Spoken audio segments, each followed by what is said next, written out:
नमस्कार विद्यार्थी मित्रांनो, तुम्हा सर्वांचं पुन्हा एकदा स्वागत आहे बीडीएस अकॅडमी आपल्या ऑफिशियल YouTube चॅनलवर. जिथे आपण शिकत असतो मॅथ आणि रिझनिंगचे भन्नाट असे कन्सेप्ट अगदी सोप्या भाषेमध्ये. तर आपली फाउंडेशन बॅच सुरू आहे आणि फाउंडेशन बॅचमध्ये आपला पहिला टॉपिक कंप्लीट झाला आहे. तो म्हणजे रेशो. रेशो आणि प्रोपोर्शन हा आपला टॉपिक होता. त्यातनं आपण रेशो पूर्णपणे कंप्लीट केलेला आहे आणि आजपासून चालू होणार प्रोपोर्शन म्हणजेच प्रमाण. आपण गुणोत्तर जे आहे ते पूर्णपणे कंप्लीट करून ठेवलेलं आहे विद्यार्थी मित्रांनो. तर मला सांगायचं हेच आहे, की जेवढे पण बेसिक्स क्वेश्चन असेल या मॉडरेट लेव्हलचे क्वेश्चन असेल, तर तुम्ही एक काम करा, कोणती पण एक बुक घ्या, ज्यामध्ये तुम्हाला अंकगणितमध्ये रेशो आणि प्रोपोर्शन हा चॅप्टर तर दिसणारच. ते सगळेचे सगळे प्रश्न जसं आर.एस. अग्रवालची बुक घेतली तरी चालेल, किरण पब्लिकेशनची बुक घेतली तरी चालेल, कोणत्याही एका ऑथरची या तुमचे जे पण महाराष्ट्र स्टेट लेव्हलवर जेवढे पण सचिन ढवळे वगैरे सगळ्यांची बुक्स आहेत, सगळ्यांची बुक्स तुम्ही प्रिफर करून पहा आणि त्यातले क्वेश्चन्स करून पहा. जे आपण टेक्निक यूज केल्या आहे त्या टेक्निक तिथे यूज होतात का?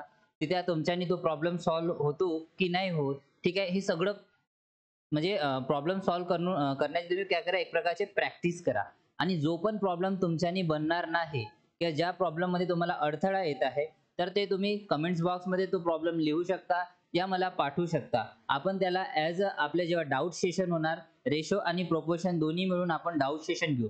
त्या डाउट सेशनमध्ये तुम्हाला जे पण डाउट्स आहेत, जे पण प्रश्न आहेत, ते तुम्ही त्या डाउट्समध्ये एक तर कमेंट्सद्वारे नाहीतर ऑफलाईन जे पण विद्यार्थी आहेत त्यांना जे डाउट्स असणार ते आपण एका डाउट सेशनमध्ये पूर्णपणे कंप्लीट करू घेऊ. ठीक आहे. कळलं तुम्हाला? चला तर मग आता आपण डायरेक्ट प्रोपोर्शन म्हणजे प्रमाण. प्रमाण काय असते? म्हणजे रेशोचा दुसरा भाऊ. तर आपण ते आज इथे बघणार आहोत. त्याला कशाप्रकारे सॉल्व्ह करायचे, त्याच्यावर येणारे कशा प्रकारचे जे प्रॉब्लेम्स आहेत या परीक्षात आपल्याला विचारले जातात, ते सगळेचे सगळे काही आपण आज इथे बघणार आहोत. अगदी बेसिक लेव्हल पासून तर मॉडरेट लेव्हल आणि हाय लेव्हल पर्यंत. चला. तर आजच्या सेशनची जी सुरुवात आहे विद्यार्थी मित्रांनो, आपण रेशोमध्ये राहिलेले काही होमवर्क क्वेश्चन दिले होते त्यापासून करूया. ठीक आहे. किती प्रश्न दिले होते? 7 प्रश्न. मला असं होमवर्क झाले का तुमचे सगळ्यांनी? ओके. चला. जे होमवर्क दिले होते त्याला पटापट काढण्याचा आपण प्रयत्न करूया. ठीक आहे. चला. सगळ्यात पहिले हा वाला बघू. 16 सेकंदाचे 48 सेकंदाशी गुणोत्तर या रेशो आपल्याला फाइंड आउट करायचे होते. ठीक आहे. तर याला कसं करणार विद्यार्थी मित्रांनो? 16 सेकंद आहे. ठीक आहे. हे झाले 16 सेकंद. Ratio 48 second. ठीक आहे. तर हे सेकंद सेकंद तर कॅन्सल होणार, युनिट आहे. ठीक आहे. आता बघा, याच्यात आपल्याला रेशो फाइंड आउट करायचा आहे. हा रेशो आहे, पण सिम्प्लिफाईड मध्ये आहे का? नाही. तर कसा होणार? 16 एक 16, 34 म्हणजे याचं काय आन्सर आलं विद्यार्थी मित्रांनो? 1:3. ठीक आहे. पहिल्याचं उत्तर आलं 1:3. ठीक आहे. लिहून घ्या तुम्ही. दुसऱ्याचं फाइंड आउट करू. ठीक आहे.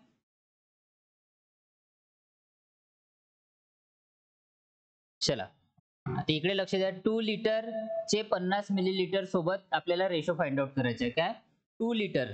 2 लिटर आहे विद्यार्थी मित्रांनो आणि रेशोला किती आहे? 50 मिलीलीटर आहे. ओके. किती लिहिले? ठीक आहे. इथे 50 मिलीलीटर लिहिलंय. ठीक आहे. आपण जे होमवर्कमध्ये दिलं होतं तेच घेऊ. आता मला सांगा, 1 लिटर म्हणजे किती मिलीलीटर होतात?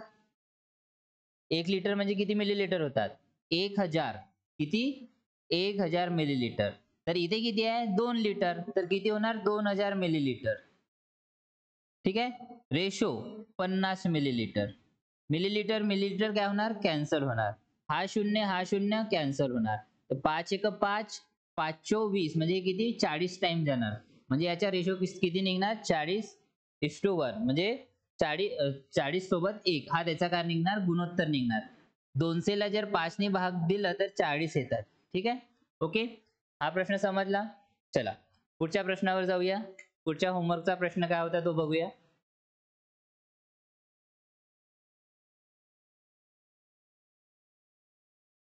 लिहायचं आहे तुम्हाला? नाही ना? तिथे व्हिडिओमध्ये लिहून घ्या. ठीक आहे. चला डायरेक्ट होमवर्क क्वेश्चन आहे. 2 सेकंदचे 3 सेकंदासोबत अच्छा याच्या रेशो काढायचे आहे. 2 सेकंद रेशो 30 सेकंद आहे. 3 नाही. सेकंद सेकंद कट झाले. बे एक बे आणि 15 दुने 30 म्हणजे याच्या रेशो आपल्याला एकाच 15 यायला पाहिजे होतं. ओके. आलं तुमचं?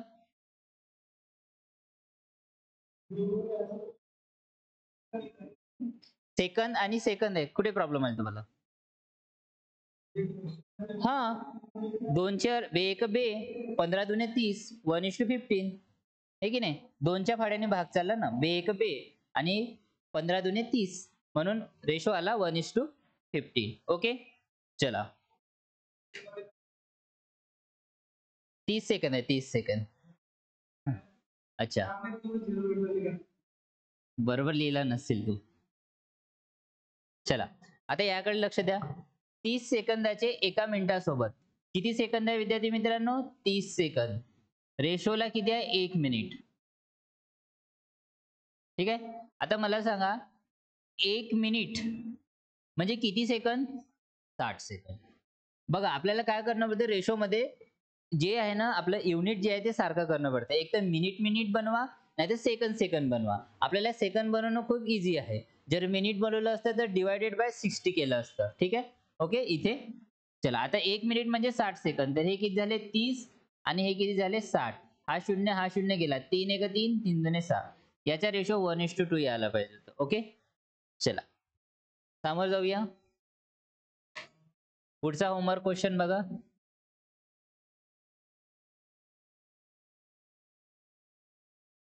अच्छा, आता इकडे लक्ष द्या. 6 महिन्याचे 1/1.5 वर्षासोबतचे रेशो आपल्याला फाइंड आउट करायचे. तर किती आहे हे? 6 महिने. याच्या रेशोला किती आहे? 1/2 वर्ष. चला, तर मला सांगा आता किती आहे? 1 वर्ष. तर मला सांगा, एक वर्ष म्हणजे किती? एका वर्षात किती किती महिने? एक वर्ष म्हणजे 12 महिने. ठीक आहे. एक वर्ष म्हणजे 12 महिने. तर अर्धा वर्ष म्हणजे किती महिने होणार? 6 महिने. ठीक आहे. तर इथे काय होणार विद्यार्थी मित्रांनो? हे 6 महिने, हे 6 महिने आणि याचे 6 महिने.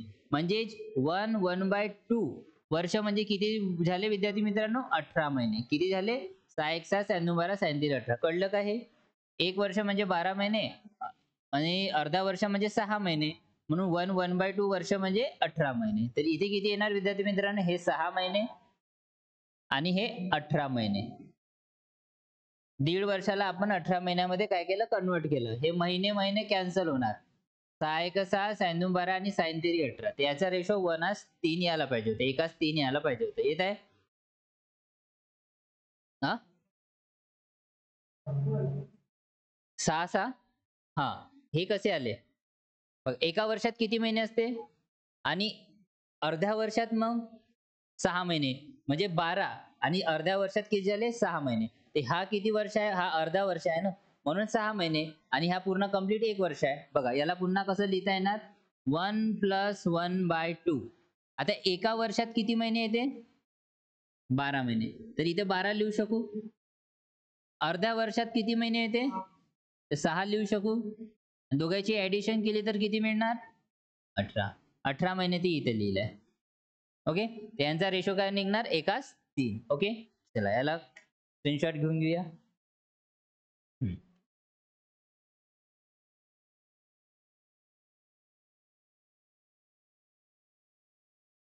चला, 240 ला 2:3 2:3 या गुणोत्तरास विभागायचा आहे. विभागलं तुम्ही म्हणजे आपल्याला 2 आणि 3 या रेशो मध्ये आपल्याला याच्या किमती फाइंड आउट करायच्या आहे. रेशो किती आहे? 2:3. चला, मी ए आणि बी देऊन देतो. आणि ह्या दोघांची ऍडिशन समजून घ्या किती दिली आहे? 240 दिली आहे. ठीक आहे. दोघांची टोटल अपॉन मध्ये टोटल. तर हे रेशो मध्ये टोटल किती होणार? 3 + 2 5. आता हे किती पट आहे? 5 20 आणि 5 8 40 म्हणजे 48 पट आहे.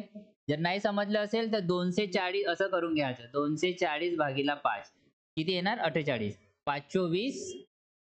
ठीक आहे. किती होणार? हे 5 20 झाले आणि 40 वाचणार आणि 5 8 40. अशा प्रकारे 48. तर काय बस झालं. आता आपल्याला ए आणि बी ची व्हॅल्यू फाइंड आउट करायची आहे. तर गुणीला 48 इथे करा, गुणीला 48 इथे करा. 48 दुने किती होत असते? 96 आणि 48 त्रिक किती होत असते? 144. ठीक आहे. तर एवढं यायला पाहिजे याचं उत्तर. 240 ला 2:3 गुणोत्तरास विभागलं तर ए ची व्हॅल्यू 96 मिळते आणि बी ची व्हॅल्यू 144 मिळते. ठीक आहे. ओके,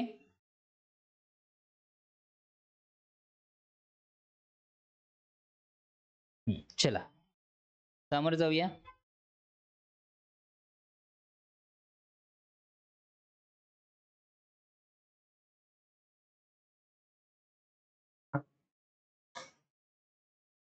हा, चला लक्ष द्या इकडे. आता हा 6वा गणित बघूया. आता एक्सचा, आता मला सगळ्यात पहिले सांगा तुमचं उत्तर किती आलं? किती आलं? 1:1. चला कन्फर्म करून घेऊया. एक्सच्या 3/5. च्या मिनिंग काय होतो विद्यार्थी मित्रांनो? इंटू. एक्सच्या, 5च्या, 10च्या, च्या विचारलं. च्या म्हणजे काय होते विद्यार्थी मित्रांनो? गुणाकार. आणि ऑफ राहिले इंग्लिश मध्ये राहिलं तर काय होतं? गुणाकार होते. ठीक आहे. तर एक्सचा 3/5 म्हणजे एक्स गुणीला काय करू आपण? 3/5 व वायच्या 9/15 समान असेल. समान म्हणजे इक्वल असेल म्हणते. कायच्या? वायचा 9/15. तर x/y काढायचं आपल्याला. ठीक आहे. चला तर कसं करू? इथे बघा x/y लिहितो मी हे. म्हणजे हा y मी काय केलं? इकडे खाली आणला. इथे व्हॅल्यू काय आहे? 9/15 आहे. ठीक आहे. आता हे 9/15 आहे. जेव्हा ही टर्म जेव्हा राईट साईडला जाणार, ह्या इक्वल टूच्या राईट साईडला जाणार, तर काय होणार? पलटी खाणार. म्हणजे 5 वरती येणार आणि 3 खाली येणार. एवढं कळलं? ठीक आहे. चला आता काय होणार? 3 तिरी 9 आणि 5 तिरी 15 म्हणजे x/y किती आला? 1/1 म्हणजे त्याला x/y आपण काय लिहू? 1:1. ओके. अशा प्रकारे आपल्याला याला सॉल्व्ह करायचं होतं. नाही असं करायचं, कधी कधी रॉंग होते. चा मिनिंग काय होतो? गुणाकार. म्हणून आपण गुणाकार घ्यायचे. ठीक आहे. कधी कधी बोर्ड मार्क्सचा हा नियम आहे, नाहीतर रॉंग पण होऊ शकते. ठीक आहे. चला आता याला करून बघू. याचं उत्तर काय आलं तुमचं?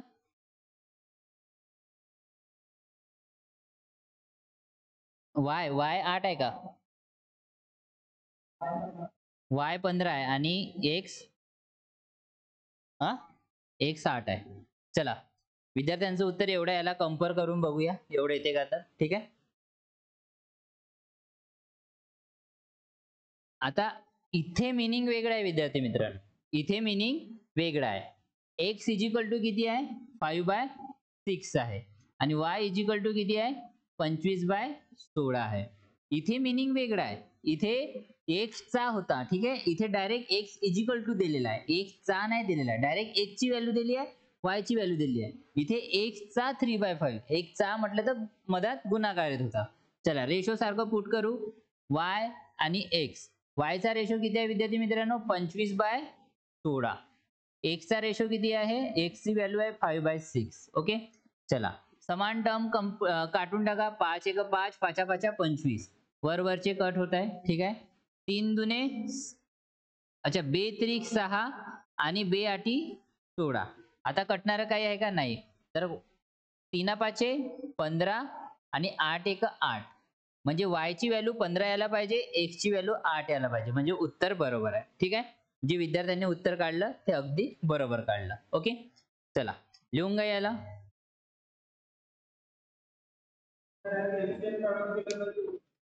हा एलसीएम काढून पण निघते म्हणा, काही प्रॉब्लेम नाही. पण डायरेक्ट आपल्याला माहिती आहे ना, वरची व्हॅल्यू कटत होते, खालची व्हॅल्यू कटतात. ठीक आहे. या वरची खालची व्हॅल्यू कटतात, पण या क्रॉस मधली व्हॅल्यू कटत नाही. त्यांचं क्रॉस मधली इंटू होत असते. ठीक आहे. असं क्रॉस मध्ये इंटू होते.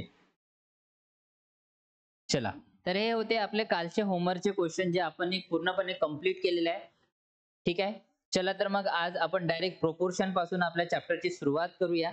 तर प्रोपोर्शन म्हणजे प्रमाण काय होते आपण ते बघणार आहोत. लक्ष द्या सगळ्यांनी. चला या प्रश्नापासून आपण आपल्या या चॅप्टरची सुरुवात करूया.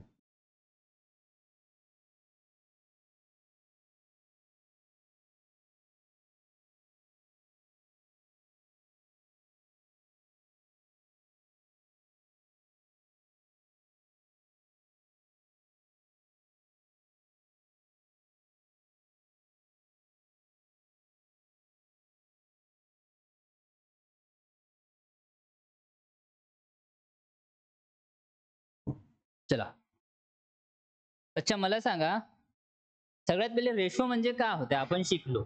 जेव्हा दोन व्हॅल्यू असतात A:B 5:3, तर आपण म्हणू शकतो की ह्या दोन व्हॅल्यू काय आहे? ह्या दोन जो व्हॅल्यू दिलेल्या आहे, ए ची व्हॅल्यू 5 आहे, बी ची व्हॅल्यू 3 आहे. तर हे दोघंही एकामेकासोबत काय आहे, रेशो मध्ये आहे. काय आहे, रेशो मध्ये. ठीक आहे. आता समजून जा, ए आणि बी काय करतो, ए कडे 5,000 रुपये आहे, ओके, आणि बी कडे 3,000 रुपये आहे, ओके. तर याला जर रेशो मध्ये सांगायचं राहिलं तर आपण कसं सांगतो की ए कडे 5 आहे, बी कडे 3 आहे, म्हणजे 5:3 या रेशोकडे 5:3 या रेशो मध्ये ए आणि बी कडे काय आहे, पैसे आहे. ठीक आहे. जर आपल्याला सांगायचं राहिलं की ए कडे 5,000 आहे, बी कडे 3,000 आहे, न सांगता रेशो मध्ये आपण कसं सांगतो की A:B म्हणजे ए आणि बी कडे रेशो मध्ये किती पैसे आहे, 5:3. अशा प्रकारे आपण याला काय करत असतो, रेशो मध्ये सांगत असतो. तर आतापर्यंत आपण रेशो बघितला. ठीक आहे. आतापर्यंत काय केले विद्यार्थी मित्रांनो, आपण रेशो बघितला. रेशो मध्ये काय करत असतो, दोन व्हॅल्यूला आपण कम्पेअर करत असतो. ठीक आहे. जर आणखी काय असते, x = y, हे काय व्हेरिएबल आहे. याला हे काय म्हटलं आपण, याला इक्वल ठेवलंय. ठीक आहे. याच्यावर आपण येऊ. याच्यावर येण्या अगोदर मला सांगा, हे तर रेशो मध्ये आपण कम्पेअर करून राहिलो, पण प्रोपोर्शन जो प्रमाण जो आहे विद्यार्थी मित्रांनो, प्रोपोर्शन याचा वर्क काय, हा काय करत असतो, दोन रेशोला कम्पेअर करत असतो. कशा प्रकारे बघा, A:B हे किती झालं, हे झालं रेशो, पण दोन रेशो म्हणजे A:B, okay, proportion to C:D. A:B proportion to C:D. आता 5:15 proportion to 1:3. हे काय झालं बघा, याच्यात रेशो किती आहे, दोन रेशो आहे. हा एक रेशो झाला आणि हा एक रेशो झाला. ह्या दोन रेशोला काय करून राहिला, तो कम्पेअर करून राहिला. ठीक आहे. ह्या दोन रेशोला कम्पेअर करण्याचे जे साइन आहे विद्यार्थी मित्रांनो, हे आहे प्रोपोर्शनचे साइन.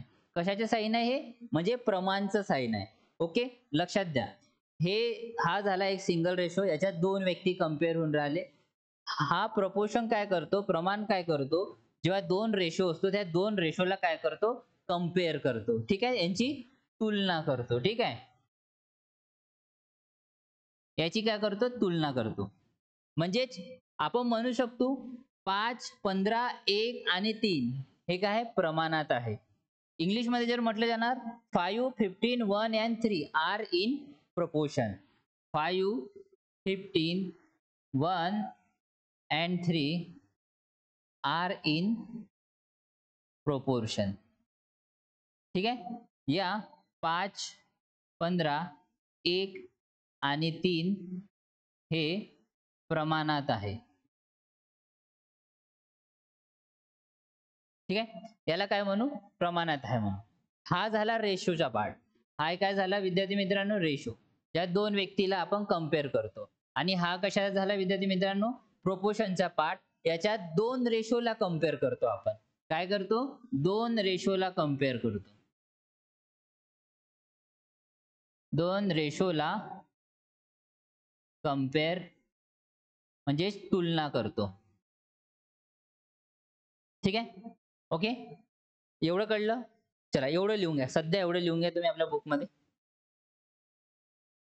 ओके, तर हे जे 4 नंबर आहे, या 4 व्हेरिएबल आहे, म्हणजे याच्यात किती रेशो दिसून राहिला, हा एक रेशो आणि हा एक रेशो. यांना कम्पेअर ह्या साइनने केले जाते, तुलना केली जाते. ओके, एवढं कळलं.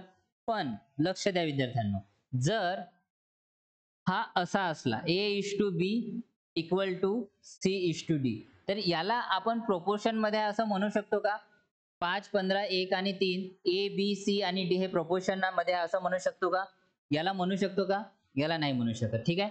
हे प्रोपोर्शन नाही, हे काय प्रमाण नाही,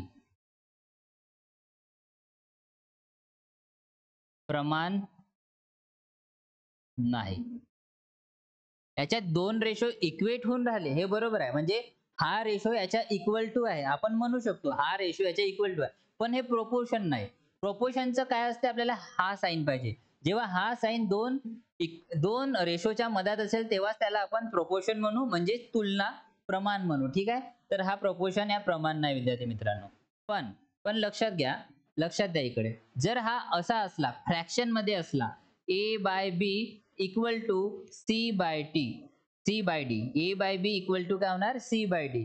जर हा असा असला विद्यार्थी मित्रांनो 5/15 इक्वल टू 1/3, तर यालाच काय म्हणू विद्यार्थी मित्रांनो, हे प्रमाण मध्ये आहे.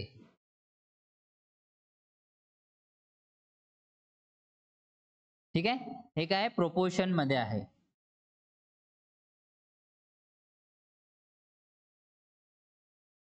ठीक आहे, जर असं रेशो मध्ये असलं a:b इक्वल टू c:d, तर हे प्रोपोर्शन नाही, इक्वल टू साइन नाही पाहिजे जर अशा प्रकारे रेशो मध्ये असेल.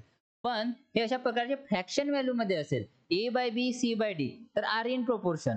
5/15 1/3 म्हणजेच आर इन प्रोपोर्शन. आता बघा 5/15 1/3 याला पण आपण 1/3 लिहू शकतो. 1/3 म्हणजे 1/3 इक्वल टू 1/3 आपण प्रूव्ह केलं.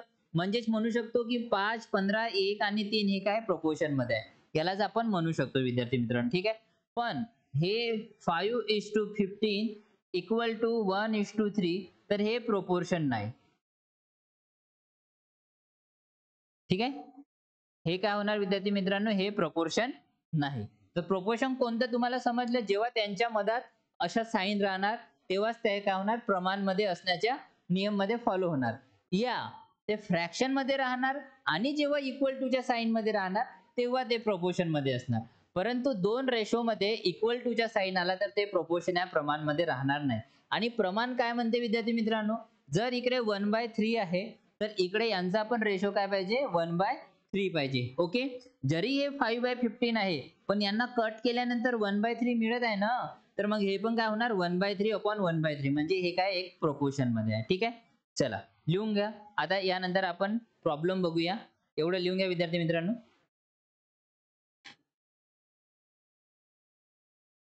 म्हणजेच याला पुन्हा कसं लिहिता येणार विद्यार्थी मित्रांनो, याला बघा, याला पुन्हा अशा प्रकारे पण लिहिता येते.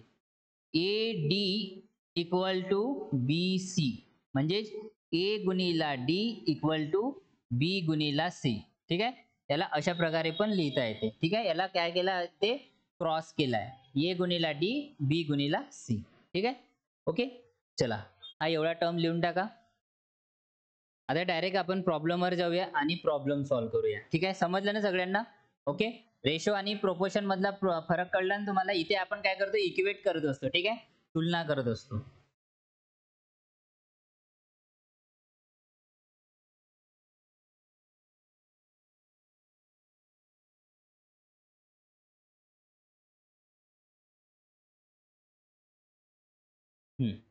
चला आता प्रॉब्लेम कडे लक्ष द्या. प्रॉब्लेम काय विद्यार्थी मित्रांनो, इथे क्वेश्चन मार्क आहे.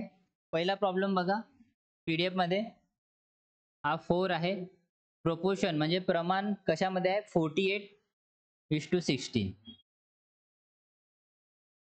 ठीक आहे, ओके, हे व्हॅल्यू दिलेली आहे. चला तर याला आता काय करायचं आहे, याला याला सांगायचं आहे की हे जे आहे क्वेश्चन मार्कच्या ठिकाणी काय येणार, क्वेश्चन मार्कच्या ठिकाणी काय येणार. ठीक आहे, तर आपण सगळ्यात पहिले याला डायरेक्ट कसं सॉल्व्ह केलं जाणार बघा. हे दोघं रेशो आहे, रेशो मध्ये आहे, सिम्पली फॉर्म मध्ये नाही, सिम्प्लिफाईड फॉर्म मध्ये नाही. तर 16 आणि 48. ठीक आहे, म्हणजे आता बघा 1:3, हा काय 1 आहे, हा काय 3 आहे. पण इथे पण आपल्याला 1:3 आणणं पडेल, तेव्हाच तर जाऊन आपण म्हणू शकू की 16, 18, 48 आणि हा काय होणार प्रोपोर्शन मध्ये राहणार. ठीक आहे, तर इथे काय 1 आणि 3 आहे, तर इथे पण आपल्याला 1 आणि 3च पाहिजे. तर 4च्या ठिकाणी काय ठेवू, इथे 1 आला पाहिजे म्हणून 4 1 4च ठेवू. आणि 4 3 काय ठेवू, इथे 12 ठेवू. इथे काय ठेवू 12, म्हणजे बघा इथे काय ठेवू 12. तर 4 1 4 हे झाले आणि 4 3 12 हे झाले. म्हणजे आपण याला काय केलं प्रोपोर्शन मध्ये दाखवलं. म्हणजे ह्या प्रश्नार्थक चिन्हाचं उत्तर काय होणार 12. काय होणार 12, ऑप्शन ए. ऑप्शन ए हे झालं आन्सर. काय केलं इक्वेट केलाय, दोन रेशो दिलेला आहे, हा एक रेशो आणि हा एक रेशो. ठीक आहे, आपल्याला हे दोघेही रेशो काय करायचे सेम दाखवणं पडते. आता बघा याला सिम्प्लिफाईड मध्ये कन्वर्ट केलं तर हे काय झालं विद्यार्थी मित्रांनो, 16 1 16, 14 मध्ये 16 3 48, 1:3. तर इकडे पण रेशो आपल्याला 1:3 पाहिजे. मग काय केलं आपण 1:3, तर 4 इथे 4 येणार आणि 4 1 4 आणि इथे 12 येणार, तर 4 3 12, म्हणजे आपण 1:3 1:3 या 3:1 3:1 अशा प्रकारे रेशो फाइंड आउट केला. ठीक आहे, असं नाही समजलं याला दुसऱ्या प्रकारे पण आपल्याला करता येते. कसं करू लक्ष द्या. क्वेश्चन मार्क अपॉन मध्ये 4 इक्वल टू 48 अपॉन मध्ये 16 असं लिहू शकतो का याला? लिहू शकतो? हो लिहू शकतो. ठीक आहे. चला आता काय करायचं इथे बघा. 16 आता मी समजा याला x ठेवतो विद्यार्थी मित्रांनो. ठीक आहे. 16 गुणिले काय होणार x होणार इक्वल टू 48 गुणिले काय होणार 4 होणार.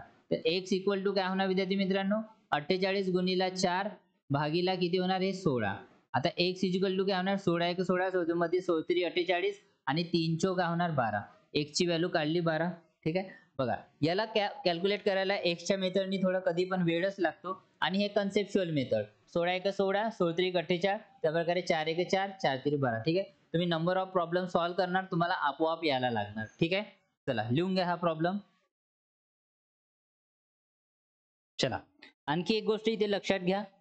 आता हे तर मी डायरेक्ट लिहिलं इथं पण यालाच काय म्हणतात ह्या प्रोपोर्शन मध्ये विद्यार्थी मित्रांनो लक्ष द्या. ही काय आहे ही फर्स्ट पहिली संख्या ही दुसरी. ठीक आहे.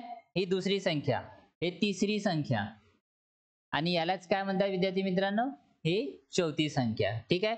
आणि यालाच जर अशा प्रकारे जे मी लिहिलं आहे यालाच कसं लिहिता येते पुन्हा पहिली संख्या भागीला दुसरी संख्या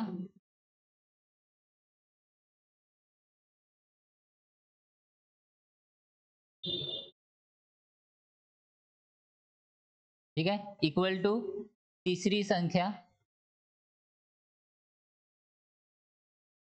अपॉन मध्ये चौथी संख्या.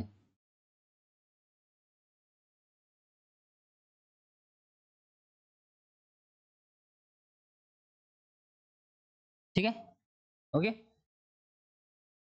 याचाच मिनिंग हा होतो विद्यार्थी मित्रांनो. ही पहिली संख्या हे दुसरी हे तिसरी हे चौथी. ठीक आहे. या ही पहिली संख्या ही दुसरी संख्या हे तिसरी संख्या आणि हे चौथी संख्या. म्हणजेच आपण इथे आणखी काय म्हणू शकतो 12 4 48 आणि 16 आर इन प्रोपोर्शन हे प्रमाण मध्ये आहे. ठीक आहे. आता मी वारंवार नाही लिहिणार बस हे एक वेळेस लिहितो मी. हे प्रमाण मध्ये आहे. ओके. चला समोर जायचं. चला पुढचा प्रश्न बघूया. चला या प्रश्नाकडे लक्ष द्या.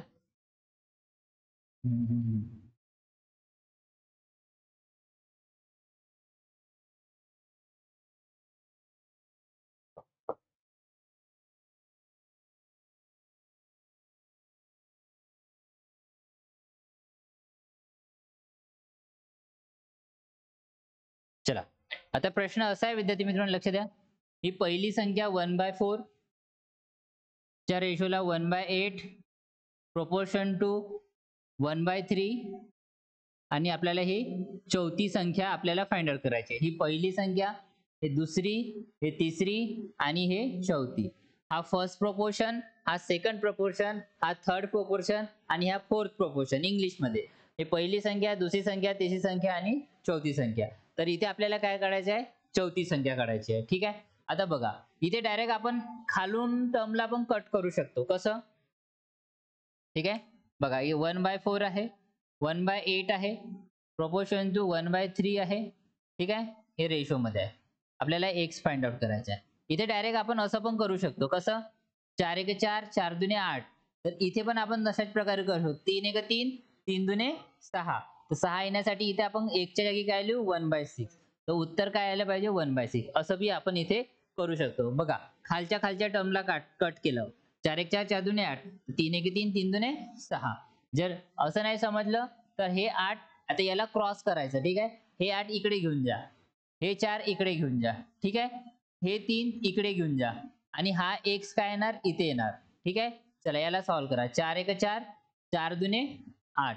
त्या प्रकारे 3 1 3 3 2 6. पण आपल्याला कशात दाखवायचं आहे याच्यात दाखवायचं आहे. तर हे काय होणार विद्यार्थी मित्रांनो हे जे आहे हे x टर्म म्हणजे हे काय झाले 1/4 झाले हे 1/8 झाला हा 1/3 होणार तर हा 1/6 होणार. जेव्हा आपण याला याच्या आपल्या प्रॉपर जागेवर आणून ठेवा. ठीक आहे. पण असं सॉल्व्ह केलेलं डायरेक्ट बरं राहणार. 4 एक 4, 4 दुने 8, 3 एक 3, 3 दुने 6. ओके, चला लिहून घ्या याला.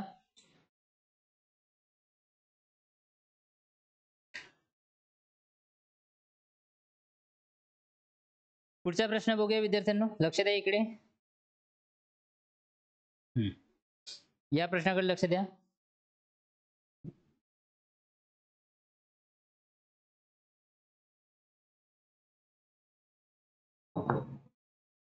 इथे आपल्याला काय काढायचं आहे, इथे लक्षात द्या. 16 proportion to 28, 16:28 आणि proportion to question mark रेशोला 42.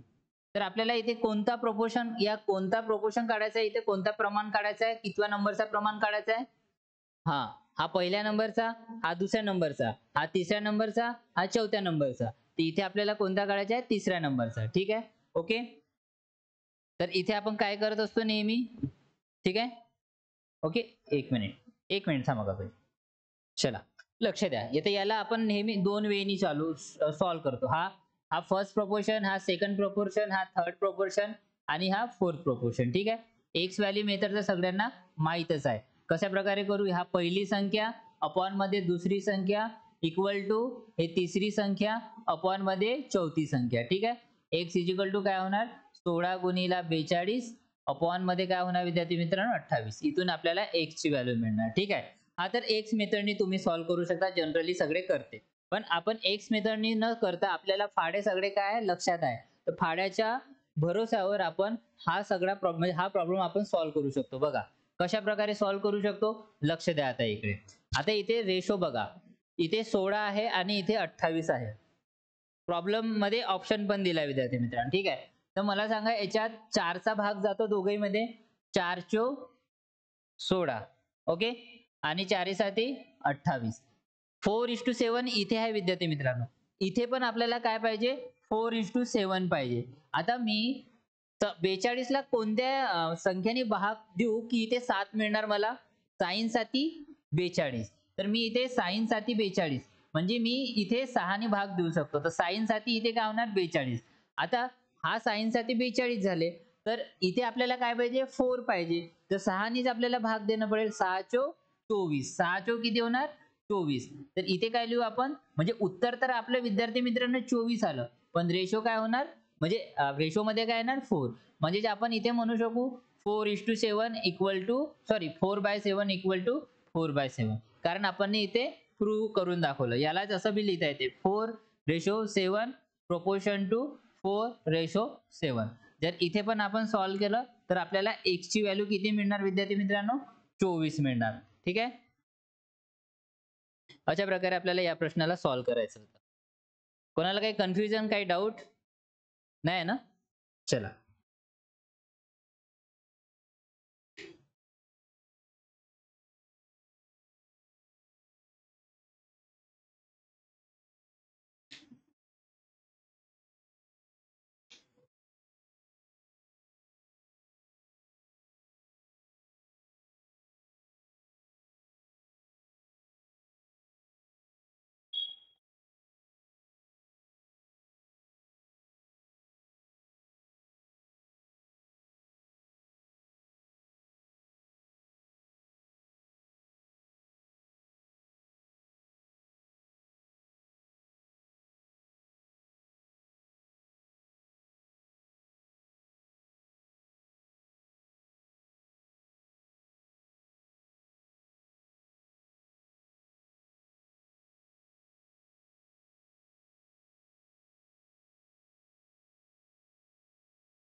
Okay, लिहिलं.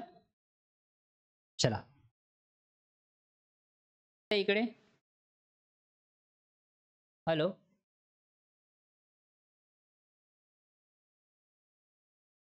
हो ना, ठीक आहे ना. हो हो ठीक आहे ना. किती वाजता? 8:30च्या आहे. ठीक आहे ना. ओके. हं. हो, हो. ओके. हो.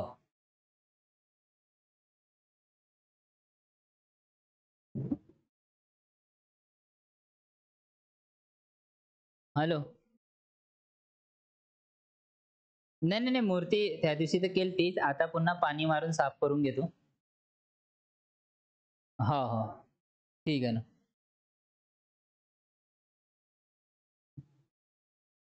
कशाप्रकारे सॉल्व्ह करू?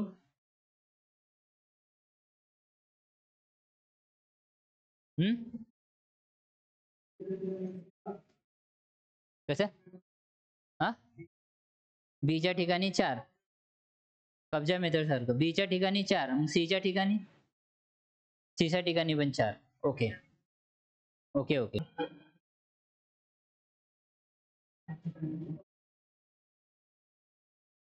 गेलं का?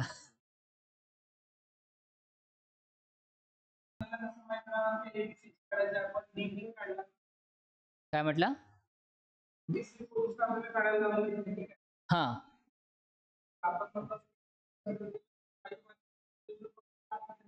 Okay, okay. थांबा जरा. पहिले हा प्रश्न लिहून घ्या आणि तुझ्या प्रश्नाला मग इथे आपण म्हणजे एक्सप्लेन करू. ठीक आहे? हो, हो. पहिले लिहून घ्या, प्रश्न लिहून घ्या व्यवस्थित. चला, एका विद्यार्थ्याचा डाऊट आहे, तो आपण इथे क्लिअर करून घेऊया. मी याला रफ करतो.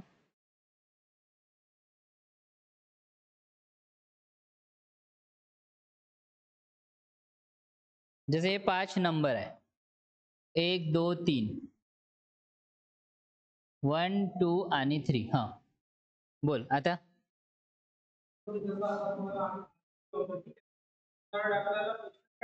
थर्ड पोझिशन आपल्याला काढायची होती. 3 नंबर दिले होते. हां. हो. हं. हं. अच्छा, अच्छा. जसं 5, 3, 5 आणि 12 असं मी दिलं होतं आणि याच्यात आपल्याला थर्ड प्रोपोर्शन आपल्याला काढायचा होता. Third proportion. ठीक आहे? थर्ड. आता बघा, नंबर काय दिला आपल्याला एका लाईनीमध्ये 3, 5 आणि 12. ठीक आहे? 3, 5 आणि 12. तर हा काय झाला पहिला, हा झाला दुसरा. ठीक आहे? आणि हा झाला तिसरा. असं तुम्ही कन्सिडर करू शकता आपण. ठीक आहे? पण याला असं कन्सिडर न करता, ठीक आहे? असं कन्सिडर न करता इथे आपल्याला काय म्हटलं आहे? थर्ड प्रोपोर्शन फाइंड आउट करायला लावलंय की फोर्थ प्रोपोर्शन फाइंड आउट करायला लावलंय? थर्ड. पण बघा, आता इथे आपल्याला काय करायला लावलंय? थर्ड प्रोपोर्शन आपल्याला इथे फाइंड आउट करायला लावलंय. तर इथे काय करणार आपण? 3 हे आहे, म्हणजे हा पहिला झाला, हा दुसरा झाला. ओके? याला आपण तिसरा नाही घेऊ, कारण थर्ड आपल्याला माहिती नाहीये. तर हा पहिला झाला, हा दुसरा झाला. मग इथे आपण प्रोपोर्शन साइन ठेवू आणि इथे आपल्याला हा माहिती नाही, कारण आपल्याला थर्ड प्रोपोर्शन काढायचं आहे आणि याच्या प्रोपोर्शनमध्ये काय होणार? हे 12 होणार. काय होणार? तर इथे आपल्याला काय मिळणार? हा कोणता प्रोपोर्शन होणार? Fourth proportion. आणि इथे आपण थर्ड प्रमाणपद जे आहे ते आपण समानुपाती ते आपण काढू शकू. ठीक आहे? इथे झालं हा 3 नंबरचा. इथे आपल्याला थर्ड प्रोपोर्शन काढायला लावला. ठीक आहे? यालाच आपण मग 3/5 असं लिहिणार आणि x/12 असं लिहिणार. ठीक आहे? जर जर इथे जर आपल्याला विचारलं आता कंटिन्यू प्रोपोर्शन.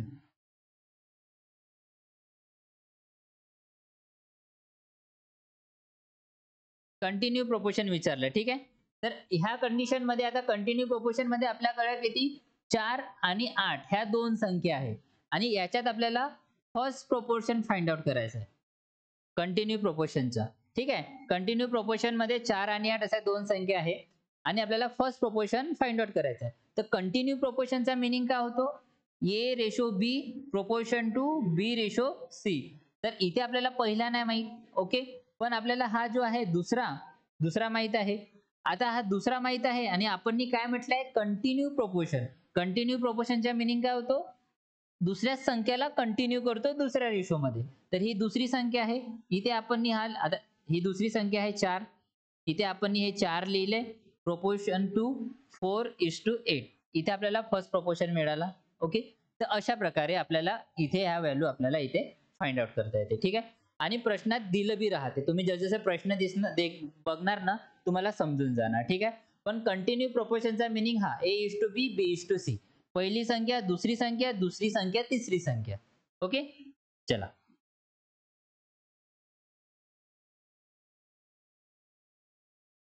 आता कंटिन्यू प्रोपोर्शनलाच मीन प्रोपोर्शन पण म्हणतात. समोरचा प्रश्न बघा.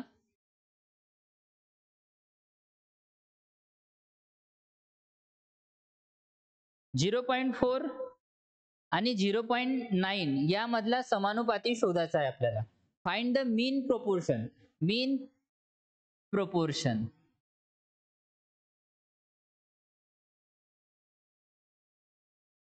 काय आहे आपल्याला मीन प्रोपोर्शन. ठीक आहे. आता मीन प्रोपोर्शन कसं शोधू आपण? म्हणजे यांचा मधला समानुपाती आपल्याला फाइंड आउट करायचा आहे. ठीक आहे. मधला समानुपाती.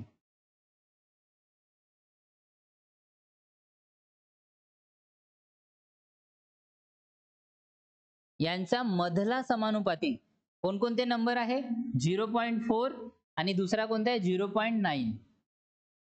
यांचा मधला समानुपाती आपल्याला फाइंड आउट करायचा. मधला म्हणून राहिलो. मधला म्हणजे मधात कोणकोणते येणार? एक तर दुसरा नाही तर तिसरा नंबर. हा तर पहिला झाला. हा पहिला नंबर झाला विद्यार्थी मित्रांनो. आणि हा कोणता झाला? चौथा.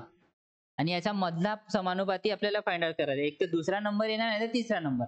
पण मीन प्रोपोर्शन यालाच आपण काय म्हणत असतो विद्यार्थी मित्रांनो? Continue proportion.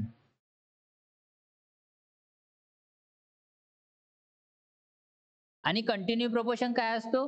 A:B proportion to B:C. याला पण आपण तशा प्रकारेच आता उतरवून घेऊया. कसं? बघा लक्ष द्या. A म्हणजे हा काय झाला? हा पहिला.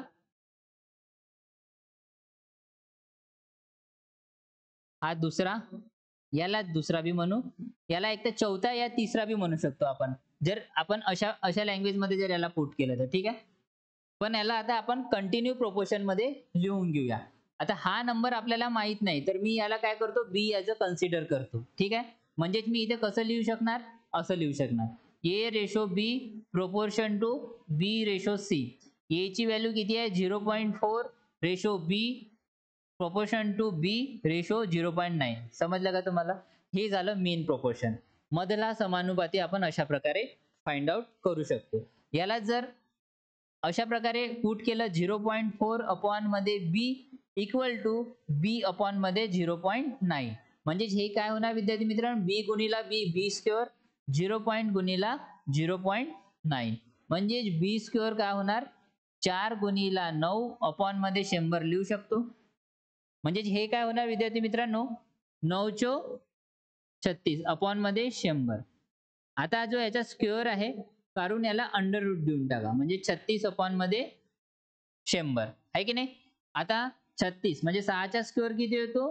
36 म्हणून आपण 6 इथे लिहू. 10चा स्क्वेअर किती येतो? 100 म्हणून 10 आपण इथे अशा प्रकारे लिहू. म्हणजे व्हॅल्यू आली 0.6. व्हॅल्यू काय आली? 0.6. म्हणजे B ची व्हॅल्यू म्हणजे मीन प्रोपोर्शन. मीन प्रोपोर्शन B किती मिळाला विद्यार्थी मित्रांनो आपल्याला? 0.6. अशा प्रकारे आपण इथे त्याला सॉल्व्ह केलं असतं. यालाच मीन प्रोपोर्शनलाच काय म्हणतात पुन्हा? B square is equal to A into C. अशा प्रकारे पण याला इथे लिहिता येते. ठीक आहे. चला हे लिहून घ्या. नोट डाऊन करून घ्या सगळ्यांनी.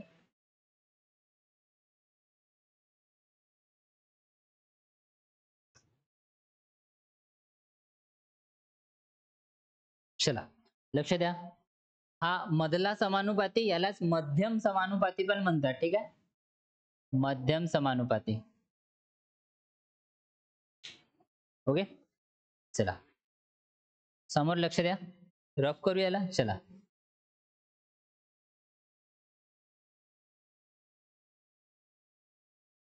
आता एक प्रश्न आहे विद्यार्थी मित्रांनो लिहा. 49 व 64. काय? 49 व 64 चे मध्यम प्रमाणपद काढा. मध्यम प्रमाणपद काढा. चला काढा पटकन. जसे याच्या अगोदर आपण हे प्रॉब्लेम सॉल्व्ह केला. म्हणजेच मीन प्रोपोर्शन आपल्याला इथे फाइंड आउट करायचं आहे.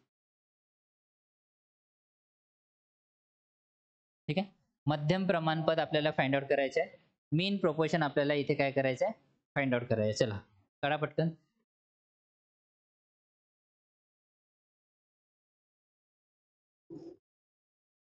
फोर्टी 49 व 64 चे मध्यम प्रमाणपद काढा. म्हणजे मीन प्रोपोर्शन आपल्याला इथे फाइंड आउट करायचं आहे. काढून दाखवा, पटकन काढून दाखवा. जर तुम्हाला याचा अ मीन प्रोपोर्शन काढायचे विद्यार्थी मित्रांनो, सगळ्यात पहिले तुम्हाला स्क्वेअर आणि स्क्वेअर रूट लक्षात असणं पुष्कळ आवश्यक आहे. तर लॉजिक मास्टर क्लासमध्ये मी तुम्हाला स्क्वेअर कसे काढायचे, स्क्वेअर रूट कसे काढायचे हे सगळे त्या प्लेलिस्टमध्ये सांगितलं आहे, द लॉजिक मास्टर सिरीजमध्ये. ठीक आहे, तर तुम्ही काढू शकता.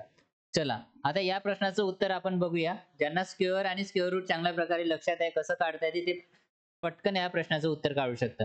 49 व 64 चे मध्यम समानुपात काढायचे आहे. म्हणजेच काय करायचे आहे, मीन प्रोपोर्शन. मीन प्रोपोर्शन म्हणजेच काय होते विद्यार्थी मित्रांनो, A:B proportion to B:C. Okay, चला तर मध्यम म्हणजे हे काय आहे विद्यार्थी मित्रांनो, हा आहे A आणि हा काय आहे विद्यार्थी मित्रांनो, C आहे. चला तर हे काय होणार, A च्या जागी आपण 49 पुट करू, B च्या जागी Bच राहणार, इथे Bच राहणार आणि C च्या जागी आपण काय करू, 64 काय करू इथे पुट करू. ठीक आहे, चला मध्यम समानुपाती म्हणजेच काय होणार, B² इक्वल टू काय होणार विद्यार्थी मित्रांनो, डायरेक्ट अंडर रूट नाही घ्यायचं. ठीक आहे, B² म्हणजे आता बघा याला पण सॉल्व्ह कशा प्रकारे सॉल्व्ह करायचं आहे, 49/B equal to B upon मध्ये 64. म्हणजे याला लिहिता कसं येणार, B² इक्वल टू 49 गुणिला 64. किती, 49 गुणिला 64. B is equal to under root of, आता याचा स्क्वेअर काढला आणि याला अंडर रूट दिला. ठीक आहे, वर्गमूळ दिला, 49 गुणिला 64. B इक्वल टू काय होणार, 7चा वर्ग 49 होतो. ठीक आहे, म्हणून इथे काय लिहू विद्यार्थी मित्रांनो, 7 लिहू. ओके, जर तुम्हाला हे पण नाही सांगितलं, हे पण नाही समजलं तुम्हाला, तर यालाच कशा प्रकारे लिहिता येते, अंडर रूट ऑफ 49 गुणिला अंडर रूट ऑफ 64 असंही लिहिता येते. ठीक आहे, तर 7चा वर्ग किती होत असतो, 49 आणि 8चा वर्ग किती होत असतो विद्यार्थी मित्रांनो, 64. तर हे काय होणार, 7चा वर्ग, यालाच आपण कशा प्रकारे लिहितो, 7चा स्क्वेअर गुणिला, आणि याला कशा प्रकारे लिहितो, 8चा स्क्वेअर. तर हा स्क्वेअर आणि रूट कॅन्सल होतो, हा स्क्वेअर आणि रूट काय होतो, कॅन्सल होतो. म्हणजे उरले काय, 7 गुणिला 8, म्हणजे B ची व्हॅल्यू किती झाली, 7 8 56. म्हणजेच आपल्याला मीन प्रोपोर्शन किती मिळणार विद्यार्थी मित्रांनो, 56. काय मिळणार, 56. ओके, चला अशा प्रकारे आपल्याला या प्रश्नाचं उत्तर फाइंड आउट करायचं.